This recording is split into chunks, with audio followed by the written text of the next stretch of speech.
classy too, man. I can wear this on a date.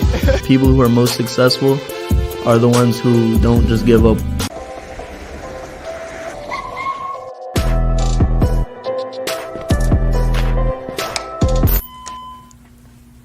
Hey, how good are these to-go boxes? Our to-go boxes, they're not good. They're f***ing amazing. How did we get started here at Albemarle Paper? Well, late 2008, my cousin John and I started this paper company, and we got all sorts of different products. Hey, Nick, come on, man. Let's get to work. You got cleaning products, too? You got a party this weekend? We got your back. Anything you need here at APS. Plates, napkins, silverware, table covers. We got everything covered, right, boys? What other items do we carry? Paper towels? I got it. Toilet paper? I got it. Gloves? We got you. Pizza boxes? You're probably wondering, where are we? Where's Albemarle Paper? Don't you worry about that. We got you. I'll bring the products to your front door. See you guys.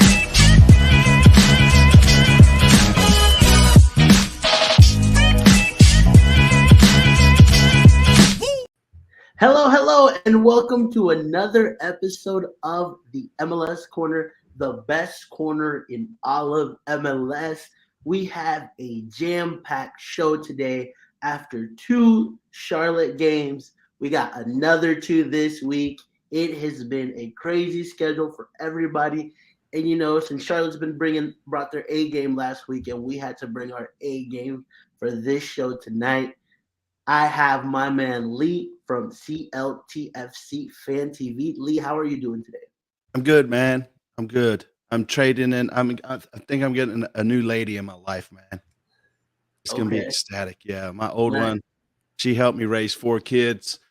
She's a little gray now, a little beat up, but she keeps screaming and bitching at me, man. I throw some money at her, and it seems to be okay for a week or 2, and then she keeps complaining some more. So hopefully by the end of the week, I have a new truck.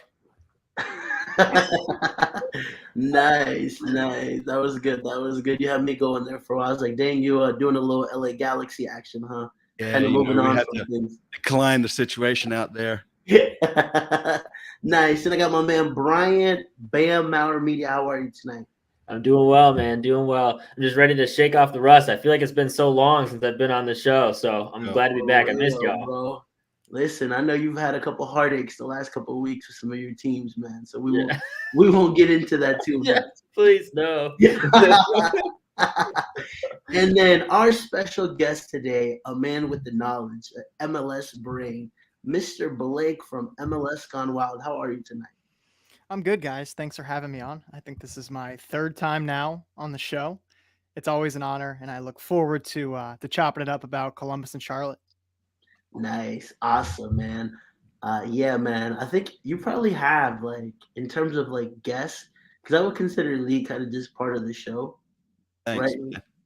Right? You're probably, the guest we've had on the most, so congratulations. You win the top bin most appearances award as a guest. All right, well, just send me one of those hats you guys have. Perfect. And we'll make it official.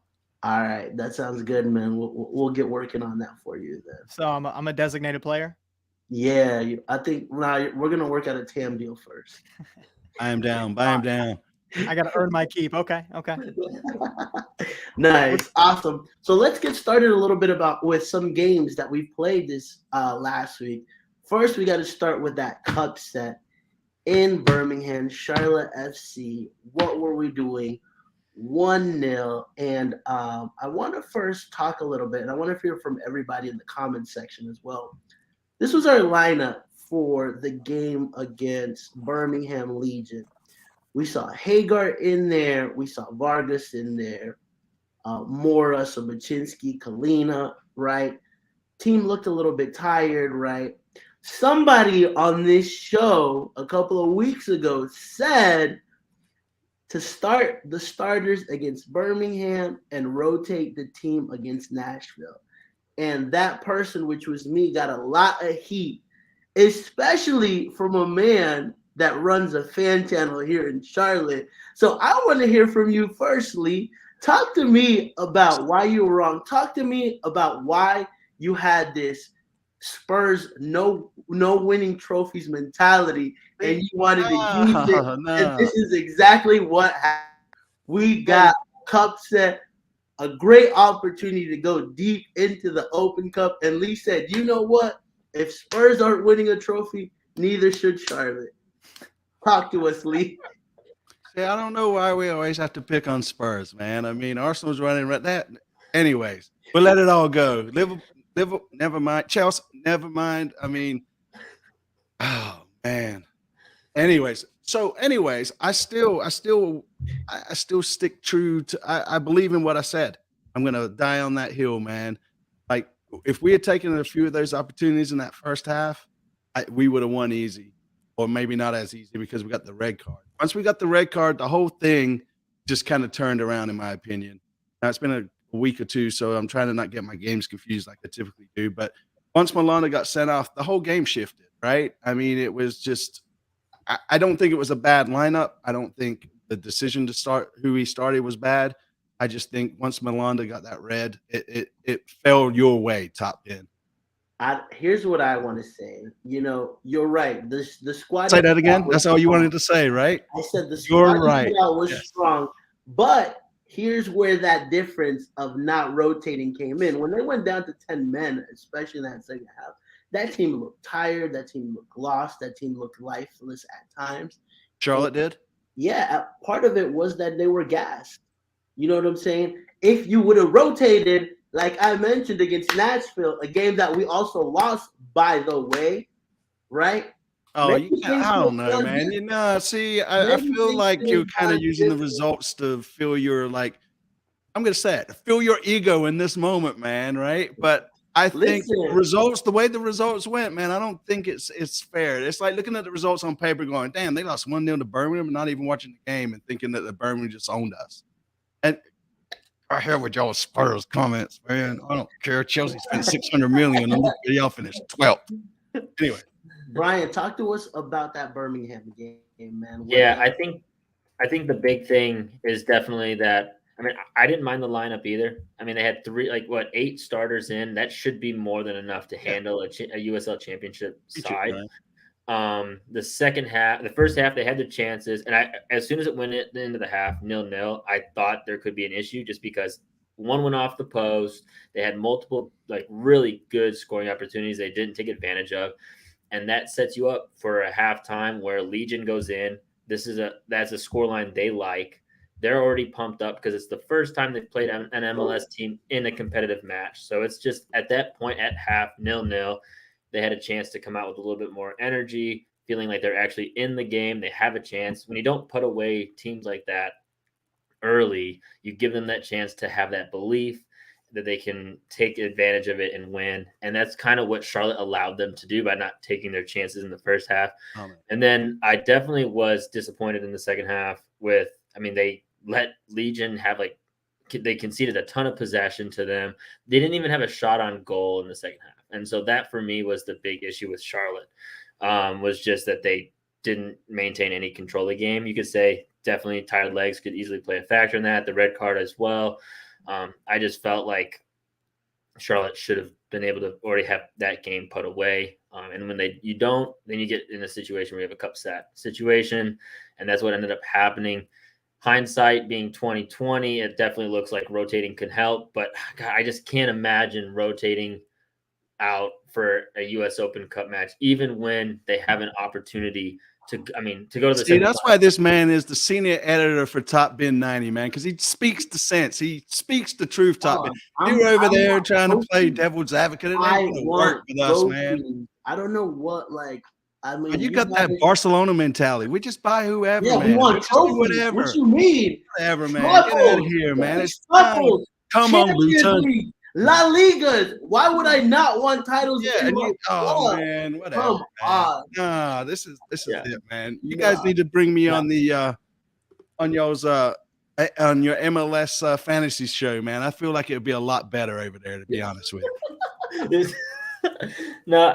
Now they should have been able to take care of business. They should have won that game. And I think it should be said that I think that loss to Birmingham was the first big failure for Charlotte FC so far in their short history. I mean, because If you look at I their, agree. they were set to go to the semifinals, right? I mean, if you beat Birmingham, you're hosting Miami at home. I mean, which is a favorable matchup to play Miami at home. I mean, you had probably the most favorable route to the semifinals in all of the cup. And so to lose against Birmingham, it feels like a massive Exactly. failure. And so I will say that as well. Like that was the first failure of this club in terms of meeting a goal that you had an opportunity to make some damage. To further prove my point, we lost to Nashville and Oh, we come beat on, LA, man. and No, we're sitting like, sixth. man, We're sitting in a lost to playoff Nashville furthers your spot. point. I could disagree with that. So, in theory, right, if we had beat Birmingham, we go and lose to Nashville, right, and then we play Miami at home. Would you have played a strong team against Miami or a weaker team? Yes, you're And then you closer would have to a thrown the league playoff. again the next week. You would have thrown the league Oh, again we're the next still week. in sixth right now. We, We're in a playoff spot, losing against Nashville. yeah, but This is then what I keep telling y'all. You uh, don't have to be amazing to make MLS playoffs. top You them just have to 45, be man. It's only got great. half You a don't shit have right. to be Uh, great. Oh man. With I that just think said, Birmingham took a look. The red card was stupid, and that's when the game changed, man. I mean, it is what it is. We lost, right? I mean, you see it all the time. I mean, how many times has Liverpool been beaten in the FA Cup by a minnow team? bro, we win trophies though. That's what's important. What'd you win this year? Bro, last year we won 2. Last year. What did we win last year? And we aren't going to win Charlotte, we anything was again our this first year. season We're ever. not going to win Come anything on, this man. year again. Come on, man. We You're had an smarter than this, top opportunity man. to You're go smarter deep, than and this. you did not want to go Oh, man. deep. I'm not having it, man. I'm not having it. Blake, talk to us, man, because bottom bin Columbus 90, also had a very, very upsetting cup set against Pittsburgh. Yeah, we lost to Cincinnati the weekend before, and then we traveled to Pittsburgh, and we also lost 1-0. Another disappointing loss for the Columbus Crew. It's 3 straight now, including this past loss this last weekend. But just talking about that game on Wednesday, you guys talk about rotation. We rotated 8 guys. Like we played our MLS Next Pro side, and that got us past Loudoun a couple weeks before that. We beat them 5-6-1, whatever the score was. I was at the game. And I mean, we absolutely dominated them with a heavily rotated MLS Next Pro team. And we rolled out basically that same lineup in Pittsburgh. They did what everybody since the last time I was on the show was, obviously to preview the opening Charlotte and Crew game of the season. And Charlotte laid the blueprint for everybody that's played the Crew since that night. It's kind of bunker and counter. We saw what Jozwiak and Swiderski did on the corner against the Columbus Crew, and that's been time after time after time again this season. And Pittsburgh did the same exact thing. They rolled out, I think, a 5-3-2, so they were playing in a super low block. They were trying to chip our keeper from way out because we play with that high line, and they scored a goal in the first half, and then they continued to bunker. We never really challenged, put any real attempts on goal, and it was just really, really frustrating to watch because, again, it's the round of 16. You win one more game, you're in the round of 8, the quarterfinals, and then you're in the semis. So it is frustrating. Like, I know there's a Champions League spot on the line. There's $300,000, or there's a small pot of money. Like, that's just that's pocket change to MLS teams. Like, that doesn't really matter. But a trophy is a trophy in this league, and it's the most historic trophy in all of America. It's been happening. I don't even know how long the US Open Cup has been going on, but it's something that matters. It is football, soccer history in the United States of America and professional soccer. And to be that close, it's really just frustrating. And the reason it's frustrating to me, it's funny because you guys played Nashville before you played the Open Cup game against Birmingham, and you guys are talking about, rotating against Nashville to play your starters or whatever you guys were saying. And I kind of felt the same way about the Pittsburgh game because we played Nashville on the back half of that. And I mean, let's look at hindsight's 2020, right? We just lost 3-1 to Nashville, and we sit a couple points below the playoff line. Like, Nashville's the hottest team and one of the hottest teams in the league right now. One of the best defenses in the team with the former MVP with Hani Mukhtar. Why not go in there and throw out a couple starters against Pittsburgh, go on and secure our spot in the round of 8, where we'll go on and play FC Cincinnati again, which is, excuse my language, the fucking game everybody wants to see. It's a game that actually matters. Outside of the Open Cup a couple years ago, back in 2018, the Columbus Crew and FC Cincinnati really haven't played a game that matters. We lost to them 3-2. We have a chance to win our next game in the U.S. Open Cup to then go play FC Cincinnati. And Nancy doesn't, I guess, prioritize that, and he throws out that lineup. I don't necessarily blame him, like I said, but hindsight is 2020. And looking at it now, I want to say, you know what? I'd rather just see, and it was a shit field. So if somebody would have got injured, it would have sucked. But like a Lucas, a couple more guys, Mo Farsi, Aiden Morris, some of those guys, maybe not all the starters, but a couple more guys that can break down the low block of a USL team. I mean, we just didn't have the guys that could do that in that lineup, and now we're out of the cup. And it sucked. Brian and I had to record a podcast for MLS Fantasy, dropping points right after that, and it was just a really depressed episode because both of us were like, "Wow, we both just lost to USL sides, and we were one game away from." The Final Four of the U.S. Open Cup. So it's a trophy. It's important. It sucks that at least my team didn't prioritize it, and we rotated really heavily, and then still got our asses kicked on the weekend. So it's been a tough week and a half for the Columbus Crew. Jorge, A man with some sense. Jorge, before you go off on another tangent, right? You're saying we should have played a stronger squad against Birmingham, right? Yes. Right. Throw up the graphic. Which graphic? The lineup against Birmingham. It was a pretty strong squad. That's what I'm saying. I said Throw up the graphic. Throw up the graphic. Throw up the graphic. I looked at that graphic. Okay, so look at this. That's the first time I saw that 11. I said, "Damn, that's a USO. That's a team that should be the USL squad." Right, but so who do you replace? No, because you should rest some of these guys. Who do you replace? Here from the start. Who do you replace, Jorge? You shouldn't have Sobocinski. You shouldn't have Mora in here. You should have a fool, right? Okay, so a fool for Mora, right? And you're saying Jan doesn't start? No, you have to rest some of these. So who are you going to put in there? Bill? Rest Malanda. He was injured. You rest some center backs. Rest against Nashville. You played them back to back, and that was one of the issues. One of the issues was that these guys, after they went to 10 men, they were gassed. They were done. Malanda just said, "Screw it, I'm going to rest myself anyways." Exactly. My complaint is that you needed to rest some of these guys, and you didn't. Blake is on here talking some sense. Thank you, Blake. Whatever. I don't know. Columbus who? Isn't that who he supports? Columbus who? Anyway, come on, Ali. All right, let's move on to some positive news. I'm just trying to deflect, buddy. I know.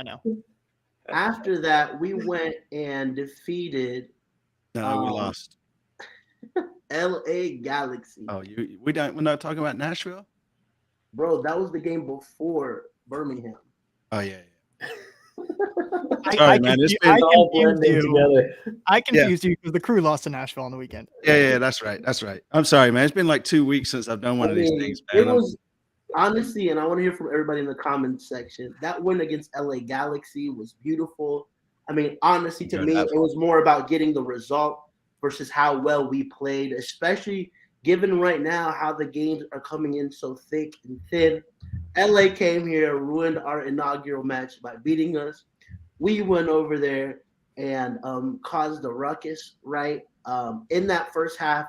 I mean, to be fair, I think the thing I like most about Charlotte in this last bit of run is that you can start seeing positive things out of this squad. You still, even after the loss against Nashville, I felt an upward trajectory of this team, right? Which that to me is very, very important, right? And you saw that against LA Galaxy. You pulled out an important win. To me, Mayram wasn't having the best game, but this is why quality matters as well, because the man delivered another assist. Brian, I'll start with you, man. Talk to me about this LA Galaxy game.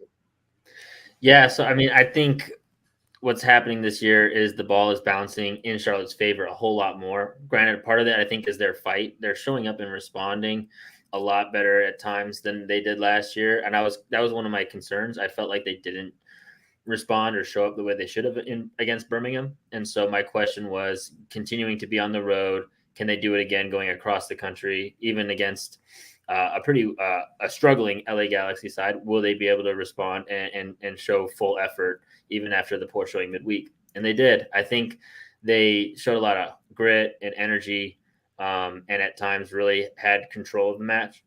They also gave up some really dangerous transition moments Chicharito had multiple opportunities to score, and so they definitely have to watch out for those moving forward. But they got away with it this past week, and they were able to get the result. And I think that's what you expect from road games, right? It was the same with the Orlando City. You got the 2-1 win. They gave up some chances, but they had the result. They were on top, and they got out of there with a 3.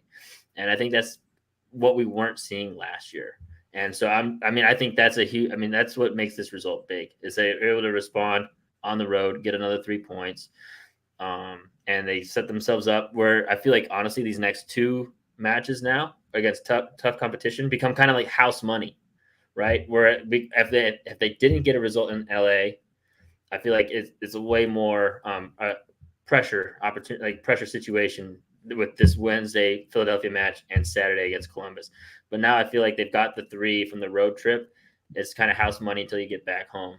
Right. And I mean, that's, I think, a massive thing. And then, yeah, again, shout out to Miro. I mean, he just keeps getting results. Granted, it was a corner kick that bounced in the box. I think if that had happened where Charlotte defended like that, Charlotte FC fans would be all over the players for defending like that and letting a ball bounce in the box.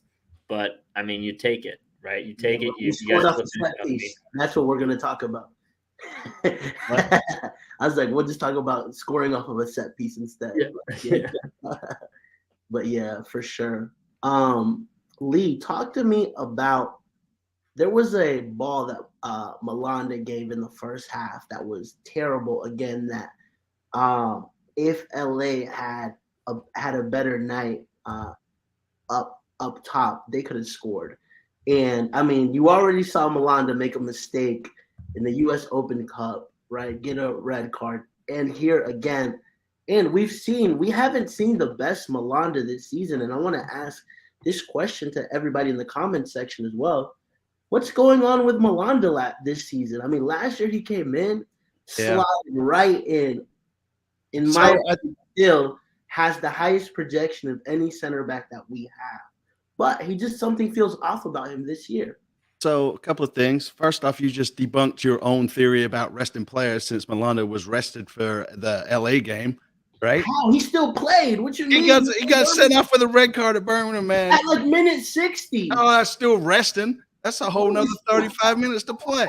Get out of here with that crap, man. Anyways, I think Malanda's issue is like last year, right? He had Walks beside him, more of a veteran, right? I don't think he's gelled very well with Bill. Jan is definitely just now coming in and getting his spot. I think once we see Caruso come back, I think his game's going to elevate if he's the one that partners up with him and that consistent starter. Yeah, I agree. Yeah, like Brian says, I think it was Brian or one of the Yeti Clan boys, right? He just needs where'd it go? You posted it up there somewhere. Too much pressure. He's our main center back. He's young. Yeah. So yeah, what the Yeti Clan's saying. I agree 100% with that. And when Carujo comes in, I think it's going to be a completely different story because it won't all be on him. Yeah. I mean, I still agree that Carujo and Malanda is our best partnership, but I wouldn't be surprised if Latanzio benches him and either partners Paloma or Jan, right? I think, that's a solid shout, right? Because I don't think he's come in and honestly hasn't done anything bad, right? And he can ping those long balls too, man, which stretches the other team's defense out as well. So, I mean, it's another option out the back for us. And I don't know. I honestly don't think Jan's done anything wrong. I'm happy. Also, I mean, even though we won, I have to criticize Latanzio on the subs. Jesus Christ, man. We're up 1-0, and I mean, we could have got hurt right there at the end as well. Yep. Right, like we just concede possession and say, hey, like we're gonna see this out against 10-man LA Galaxy, who've been terrible this season. So I think game management. One of the things that like you can criticize Latanzio on is I think one his game management and tactics. Like sometimes I'm not understanding. I wonder if he just forgets to look at the watch. Right? He's just so into the game, like sometimes when you're playing on the Xbox or something, you just totally forget like how much time's left. And all of a sudden the whistle blows. You're like, what the hell just happened? Right? And you realize you don't have a third half. Right. But yeah, I mean, LA was coming at us hot, especially right there at the end. So I'm like, man, there's Figured We it out. have to figure out how to manage games better, right? No, that's it. That's the thing. Latanzio has your number, Top Ben. He was resting players, man, for the Philly game. And look how it turned out. He still got to win. So if he would have rested against Nashville, that would have been 3 points too. So thank you for proving it. But you can't say I honestly, man, I wish I'd been on the show Talk against to me Nashville about conversation. Get out. Columbus Crew's match against Nashville. I know you touched on it a little bit, but I mean, that's a third straight loss for you guys, correct?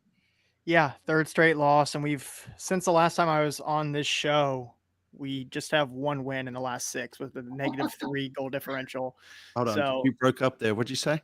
I said since the last time I was on the show, Lee, we have just one win in the last 6 with a -3 goal differential in that time. Yeah, And so remember how excited you were when you came on about Columbus? Yeah, I do. And I remember one of my main talking points being, we've pulled all these guys up from MLS Next Pro and we're so youthful. And that was right after we stomped Atlanta 6-1. We beat RSL 4-0 and all of our young guys were scoring. I mean, you name it, all of our MLS Next Pro guys, Max Arson, Philip Quinton, all those guys, substitutes off the bench. We were just scoring. And a lot of our young guys were doing it. And now a lot of our inexperience is showing, and mixing that with the tactics that Nancy has, and just the tactics and the players and their skill sets and their strengths, they just don't seem to match up right now. And so the Columbus Crew all season long, like I talked about, you guys kind of laid the blueprint. It's bunker and then counter. So we played Nashville, and Nashville has Hani Mukhtar, one of the most dangerous counterattacking pieces in all of Major League Soccer since he's come into the league in 2020. And I was obviously scared. I'm like, well, we're going to play with a super high back line. They're going to bunker. They're going to break. And they did at the very end of the game. But a lot of that has to do with game state. They were already up 2-1. We were throwing numbers forward, trying to find that equalizer late in the game. And yeah, Hani put my boy Aiden Morris on skates, and rumor has it Aiden Morris's ankles are still at Geodis Park. But speaking about tactics, like, I've been kind of challenging and pushing back on Twitter a little bit this season, especially with Wilfred Nancy and the amount of possession that the team has and how that sets us up on the field. And something he's been talking about a lot is rest defense, and kind of what is the defense doing proactively when we don't have the ball to prepare when we lose it. And it was nice to see in the Nashville game that we kind of conceded possession. I think so. We average more possession than any team in all of MLS, like 58%, more than anybody. More than us? Yeah. We have more possession than anybody in the league, and that's Nancy ball to a T. But I mean, we're scoring a good amount of goals. We scored the second most goals in the league. So like, we're getting chances, we're scoring goals, but it's just defensively we're not good enough. But getting back to the tactics, like, we conceded possession in the first half to Nashville. Nashville had 55% possession, and that was kind of nice to see in it. And we didn't look necessarily great in doing it. I don't even think that was Nancy's doing. I think Nashville really just came out and wanted to impose themselves, and maybe not play on the back foot and play on the counter. And it was just a little bit different, but overall, just another pretty bad loss. It's just, and you guys talked about you guys scoring on a set piece, right? Right. Against the LA Galaxy. The Columbus Crew conceded 2 set pieces against Nashville, who were the best set piece taking team in the league, according to XG on set pieces. So the Columbus Crew's defending of set pieces was just really poor. And we actually, on Wednesday, I put it out on Twitter earlier, we get to play the team with the second most XG on set pieces, which is Colorado. I don't know where you guys fall on that, but you guys just recently scored on a set piece. So there's just a number of things wrong with the Columbus Crew right now, and a lot of that centers around the defense, whether it's on set pieces or from open play. So what we can say is, ever since the last time you came in, Charlotte's been on an upward trajectory and Columbus has been on a downward trajectory. Dude, we're totally wrecking teams, man. We screwed Columbus, right? We put out the fire. We declined LA. We're fixing to bust up the Union, and then shit, man, it's on, bro. And then we got after, and Speaking of that, man, we traveled to Philadelphia Union versus Charlotte FC midweek game. I mean, Philadelphia, we all know it.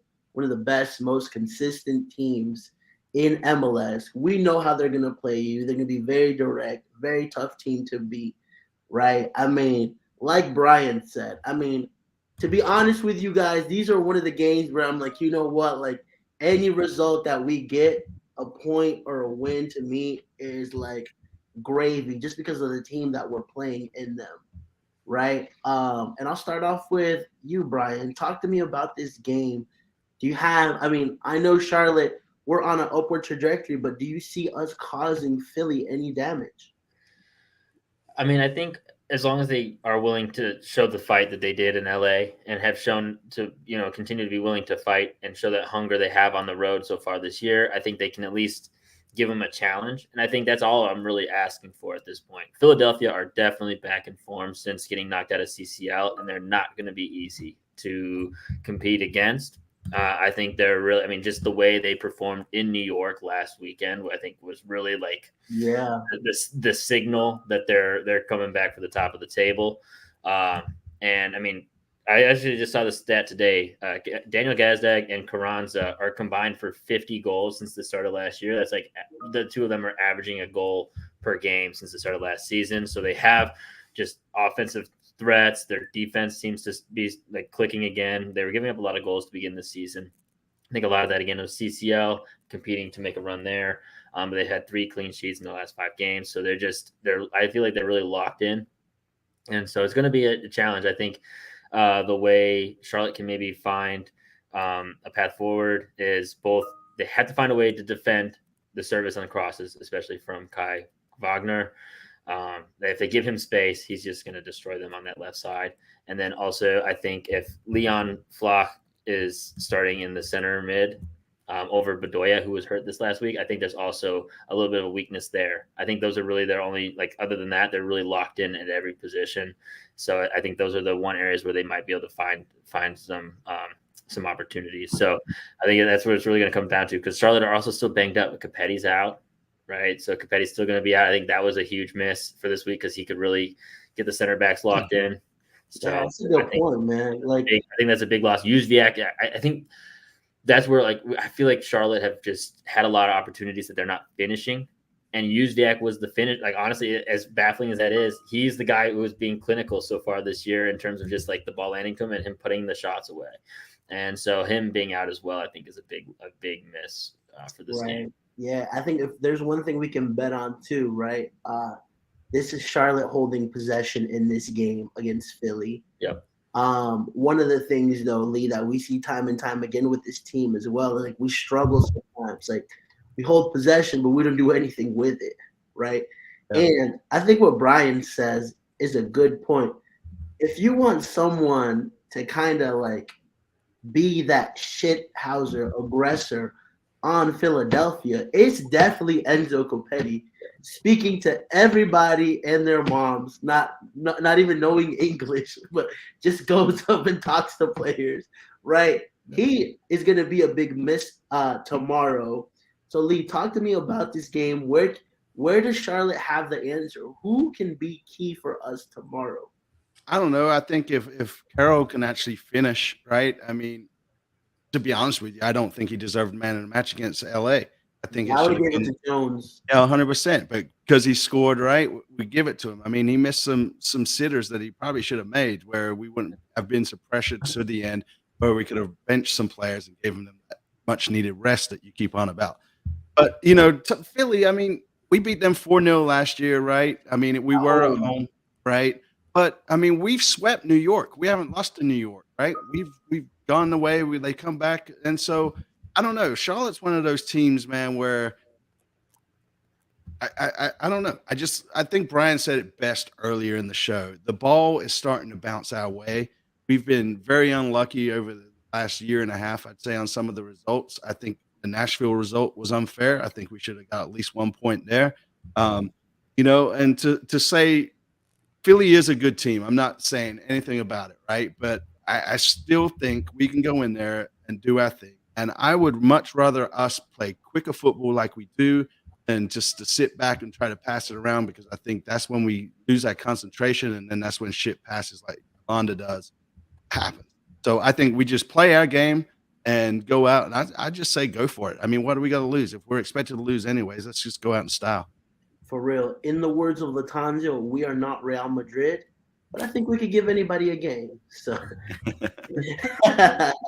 Yeah. Blake, talk to us maybe about some positives going into this game for Charlotte. Where do you see the weakness in this Union team? So I just wrote down 3 quick points listening to you guys speak. The first one is, how do you isolate Justin Merrim against Mbaizo or Nathan Harriel on the right side of their defense? Justin Merrim has been a revelation for you guys since coming to the team. And a great pickup. Jorge didn't want him. Jorge said it was the worst I didn't move say that. ever I in said Charlotte. that is Yes, a very you said, bring questionable Riley move. back. Bring Riley back. Get rid of this clown, is what you said. Listen to this guy. 100%.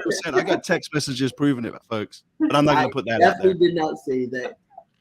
But keep going. Yeah, he's been great and a huge improvement over Shinyashiki. Shinyashiki just didn't seem to fit the style Latanzio wanted to play from everything that I've seen and heard coming out of from you guys in Charlotte in general. But Justin Merrim, he's good in 1v1 situations. He can beat a guy, get a cross off. He puts in some really good service, and he provides veteran leadership to this team. And he's been a proven winner with a number of teams around MLS. So I opened this up by posing the question, how do you ISO him? And I think that's by doing exactly what Philly don't want you to do, and that's concede possession. You guys are going to Philly, allow Philly to play. Yeah. Just allow Philly to play a little bit. And they've actually been better this year, keeping the ball, playing the ball at feet, because teams are starting to ask that of them a little bit more, and they can figure it out. But, coupling Mbaizo with the right side of their diamond is probably Ale Bedoya. He's a little bit older. He's not as mobile. He can't cover as much ground. So there's going to be a lot of space on that side of the diamond as well. So ISO Merrim, let them have the ball a little bit. Invite them to try to break down, not even your low block, just a mid block. Just invite them to have the ball a little bit more and see if you guys can't spring a counter. You guys have guys that can run at people. You guys have guys that can get in behind Capetti, Joswiak, and Merrim. You guys have those players. But you also need to be aware of the fact that, if you guys do find yourself in a counter, Philly finds himself in a counter-attacking situation, you have to surround Gazdag. DC a couple weeks ago against Philly came out with a 0-0 draw, and they did one of the best jobs I've seen in the last couple years about really just having bodies around Daniel Gazdag, denying him the ball. Daniel Gazdag is an MVP contender, and he is their outlet that is going to connect the back to the front.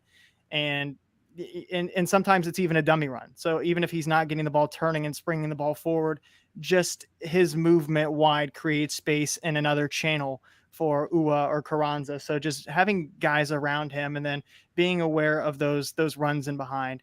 Those are 3 ways that I think Charlotte can find success. It's going to be a challenge. Philly have scored 3 goals in back-to-back games. They are rolling, like Brian said, after CCL. So it's going to be a tough one, especially in Philly. But I think that if you guys go in there, tinker with tactics a little bit, don't do exactly what Philly thinks you're going to do, and try to get your guys ISO'd in high advantage situations, I think you guys will be okay. Yeah, I agree with you. And I think we've won, I want to say 4 games that we've held less possession in as well. So that's a very seem to do a lot better when we don't have the ball. That's a very interesting fact or like statistic that I looked at. I was like, wow, right? So I mean, we tend to do well also when we don't hold a lot of possession, which is kind of funny. Charlotte wants to be known being possession-based attacking football, but we've done well with less possession as well this season. With the Leicester, man, with the Leicester of MLS is a transition-oriented league right now. Like, possession is dying. The teams that are possessing the ball more are struggling. Teams know how to play against teams that possess the ball. The Columbus Crew are winless this season when they possess the ball more than 60%. It's a good stat right there. Thank you. Yeah, I mean, and all this too, like, to be honest with you guys, I don't know what to expect from Charlotte some games. Like, going into Birmingham, I was very positive, right? We lost. Going into LA, I was like, we could get a result, but, Charlotte might be Charlotte, right? We get a result. Like, tomorrow, if we win, I won't be surprised, and if we lose, I will not be surprised either, just because to me, this team is still a little bit unpredictable, right? The positives, though, is that we are getting results. We're sitting sixth, right? I think what Brian's comment about kind of playing with house money tomorrow, like that is 100% truth going into playing against the Union, and like we still don't have to we can't make light of Anton Watts passing away, how that affected this team. Shinyashiki and Nuno and what they've got going on, right? So like, despite all the mess, despite us still, I don't think we're playing the greatest ball, right? We're still in the mix, and that is very, very important, right, Lee? I mean, I would like to say, I don't know, since this upward trajectory, I feel like we've been playing a lot faster. It's been more enjoyable to watch, right? I mean, when we How much, and we've go ahead, what'd you say? how much of having the leadership of a mayor of a Is it a Westwood? merit? Yeah, well, it was. Well, I mean, you could see it right when we lost those first couple of games. Other than the first game, I'd say we've talked about it in the past, right? There was nobody really on the pitch that was vocal enough, right? And now that we got these two players come in, um, I mean, with Westwood, right? I'm sure he's vocal enough, and then with Justin, with the MLS experience that he brings to the team, that I think we were really lacking. Because I mean, there wasn't really anybody that was a true veteran of the MLS like that we've had, right? We've had some younger players from the MLS, but nobody that was a true leader, right? So, and for you to just blast him before he even got to kick the ball with us, Jorge, was terrible, man. I mean, I don't know where you get your stats from or whatever else, man, but I mean, some of your takes on that. Justin, you should block him on Twitter if I was you. Come on, I already got one player blocking me on Twitter. Listen, we're about to be Marum bin 90, bro, because he has just been a revelation. I kid. Jorge's done nothing but talk this guy up. Like, this is just a depth piece for us, right? Whatever, they're trying to get rid of Shinyashiku, whatever. But it has been a pleasant surprise. Justin Meram, just like Yazviek's form this year has been a pleasant surprise. Yeah. Meram has been a pleasant surprise. Let's talk about some key injuries coming back too, right? Yeah, we got our man Guzman Corujo. Yep, Gaines, very close. Yep, Mackenzie Gaines, right? And so let's talk a little bit about this Columbus Crew game. Columbus who? You misspelled it. Blake, talk to me about maybe what are some of the differences that maybe you'll see in this game than you saw the game at the bank, because you guys are back home as well, and we're playing you guys away. To be honest with you, I think Wilfred Nancy's shown that despite who he's playing, he's going to roll out the same tactics that he does every game. It's going to be high possession. We're going to be playing a 3-4-2-1 hybrid-ish. We are going to be missing a number of guys. Matan missed the game over the weekend due to an injury. He's going to be questionable for Wednesday's game, but everything I've heard is he won't be there. Gustavo Vallecilla, he got injured in the second half of that game. He is out this week, so we're out another center back. So you could expect maybe one change, and it could be a formation change. It could switch to a 4-back formation just because we are just diminished in the center back depth chart. We have Philip Quinton, who has been super shaky since, for most of the season. And like I said earlier, the style of play, the tactics just don't match up with his strengths. The high back line just don't allow him to do what he's good at. And honestly, I'm really not sure what Philip Quinton is good at right now. So I'd be lying to you if I gave you some of his strengths, because I don't know.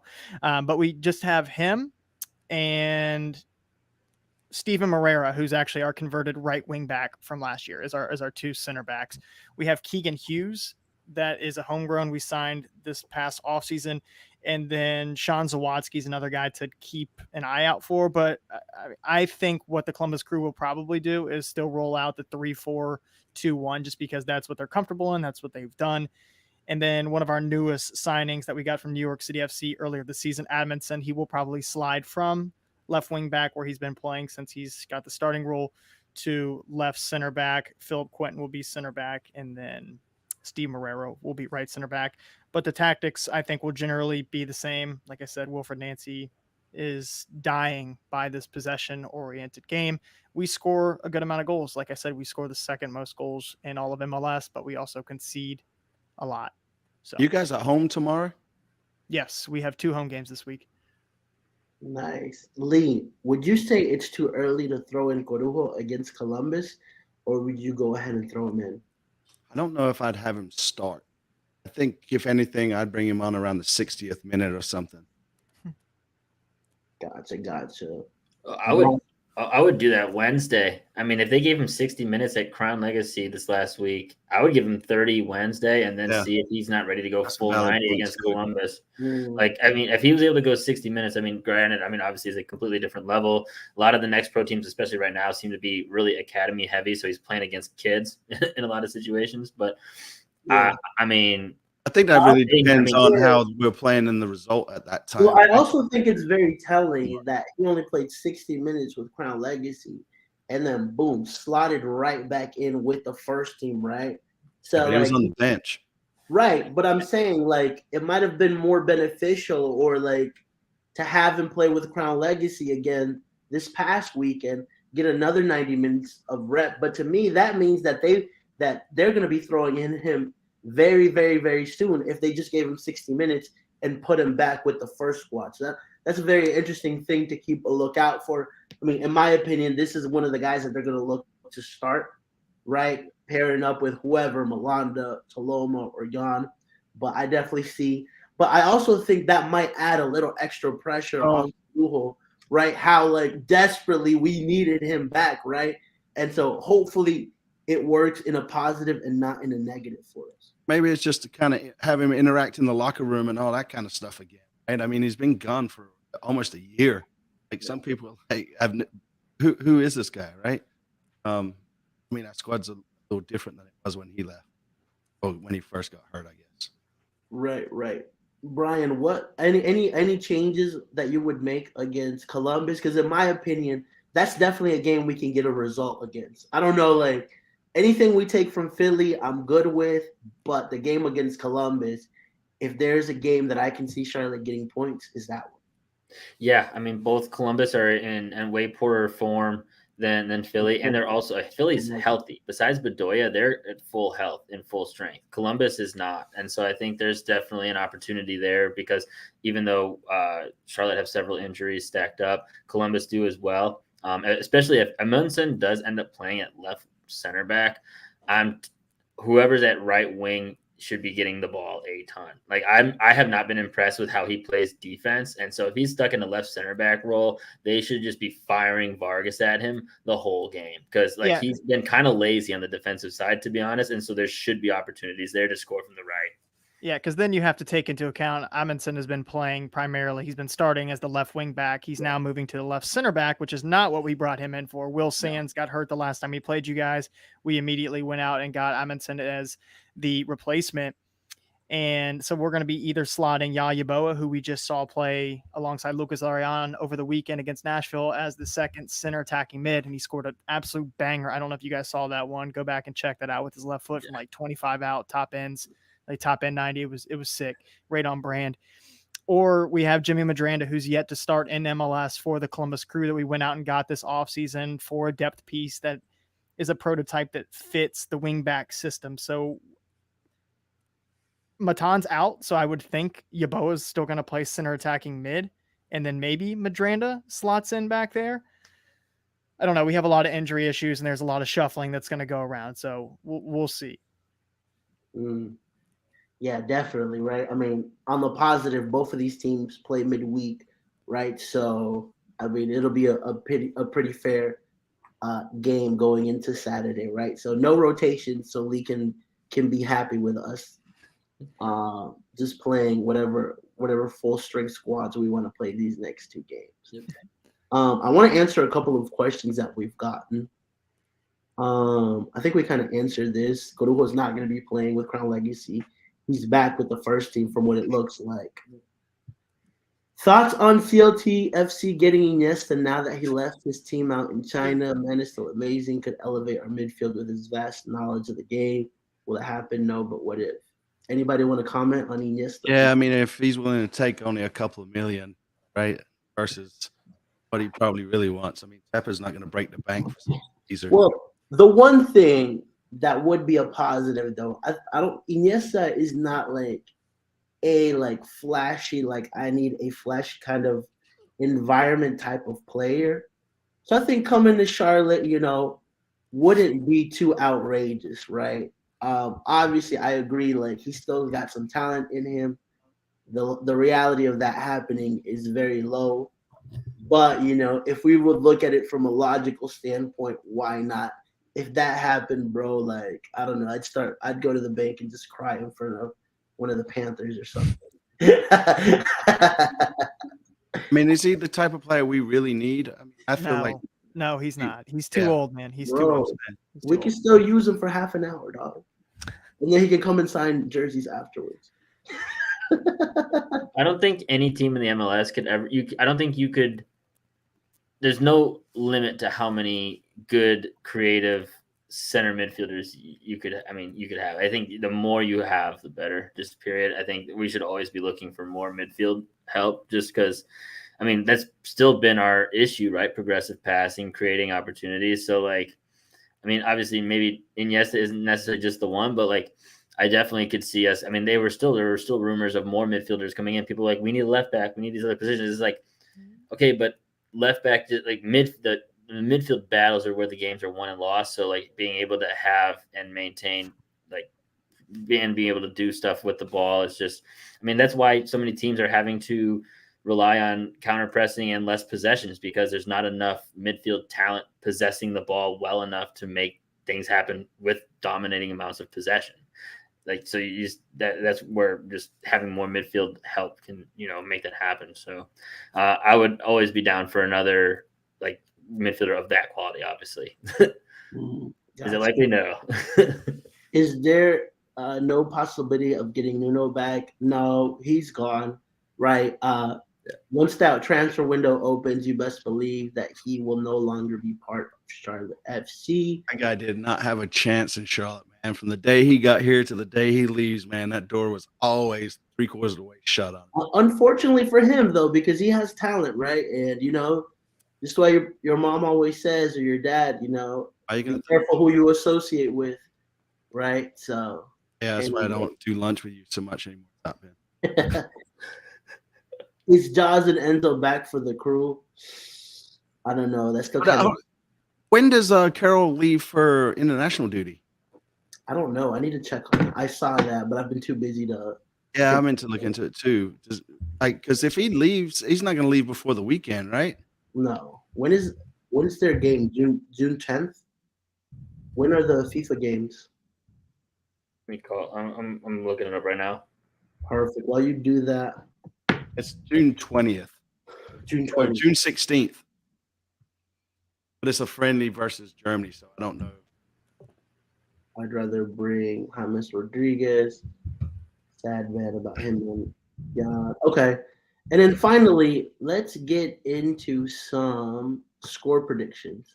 Right. And so we'll start off first with the game against Philadelphia, right? Charlotte FC versus Philadelphia. We'll start off, and I want to hear from everybody in the comment section as well. Blake, give us your prediction for Charlotte against Philadelphia. What are you thinking? Wow. In Philly are coming off back-to-back 3-goal games. Give me 2-0 Philly. 2-0 Philly. Ouch. Hey, Expected, but ouch. Yeah. Damn, that's blast if I've ever heard of it. Jesus. Brian? Yeah, I think Charlotte are going to score a goal, but I do think right now Carranza is the one. Honestly, Gazdag is the one that everybody's talking about just because of all the goals he's scored. But most of them this year at least are PKs that he hasn't even been the one winning, right? So, but Carranza has been just an absolute monster so far, especially of late. And I think he can easily get 1 or 2, especially the way he plays, getting in behind. And so I think we lose 2-1. But again, like I said, house money right now. We're just trying to keep seeing them compete against these top teams and then get back home. Yeah. Lee? Man, we're going to win 2-1 and Rios gets them both. now that Chivas lost the title, Yep. can we bet? Okay, nice. 2-1. 2-1 2-1 Charlotte. win, Charlotte. Yep. I got a feeling, man. I got a good feeling. All right, cool. I mean, I have a Either feeling that or it's too. indigestion. It's definitely not a positive feeling. I agree with Brian. I think it'll be a 2-1 loss. You know, especially too because on some points in that Galaxy game, we got lucky. If we're gonna be real, like if they would have, Chicharito would You have make luck. You make luck, man. And that's what we did. bro. Who was the one that finished? Who was at the end of that header right near the end for Galaxy? Jovic. Yeah. I mean, that was a huge warning. I went wide, man. Yes, Kalina scored. had it. Kalina had it. I mean, if Marks was in goal, he would have just headed it back and scored. I thought it was a goal. I was like, man, it happened again. They just let up at the last minute again. I thought it was in. This is my most annoying stat out there. I love that stat. Thank you. I appreciate every 3 months I have to hear about Holland scoring 9 goals on Honduras. We get it. He's a good player. Yeah. Norway's not a good team though. Anyways, but yeah, I think it'll be a 2-1 loss. Are you saying? Hold on a second. Am I the only one being positive in the score predictions? Yeah, bro, we're being realistic. Just like I was realistic to rotate the squad. But anyway. No. And this show's way too short to go back into that conversation. These poor people, they've had enough of us yakking. Let's talk Columbus then. Lee, I'll start with you. The game against Columbus. Say we do miraculously get that win against the Union. What are you expecting against Columbus? 1-0. To who? Charlotte. Nice. Who scored? We're going to get 6 points, man. We're going up the league, fellas, man. We're going to take this roller coaster all the way up, man. Unreal.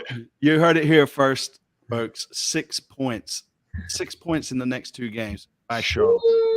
Yes. I love the confidence. Yes, man. I'm changing my mindset, man. My shrink said I've got to be more positive and I have a better outlook in life. And so it all starts here tonight on the Top Bin 90 show. Damn, I feel relieved. That's what we do, man. We're a counseling session. You really are, man. You have no idea, man. You have saved me from the rims of hell, man. Nice. Brian, talk to us, man. Well, let's see. Last time I predicted like just a banger of an offensive performance from both teams, and it ended up being 1-0. So I think this time I'm just going to keep a little bit more even. I predicted like 3-3 or 4-3 or something, and it was like 1-0.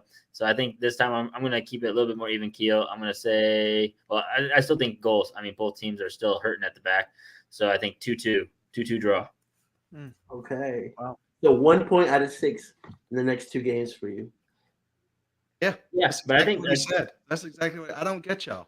I think that going home, I will take that. I'll take a point out of the next 2 games going home. I mean, after the win against the guys, that's we got Seattle at home after that, so that's no easy game either. No, but you're at home, right? I mean, I think you still. I know we've been better on the road. And Seattle's hurting too. Seattle doesn't have Christian Roldan right now. And Jordan Morris just went down. So I mean, they have a lot. I mean, Seattle is beatable at home for sure. Blake, my man, give us your prediction. So before I give my prediction, you guys asked about changes that could happen that you guys didn't see the last time that we played you. And It would be a failure of me to not mention what I've seen from Cucho this year. I haven't even said Cucho's name at all this podcast, which is just a shame. And I think I saw somebody in the comments say, is Cucho playing? Because I haven't said anything about him. But yes, Cucho will be playing.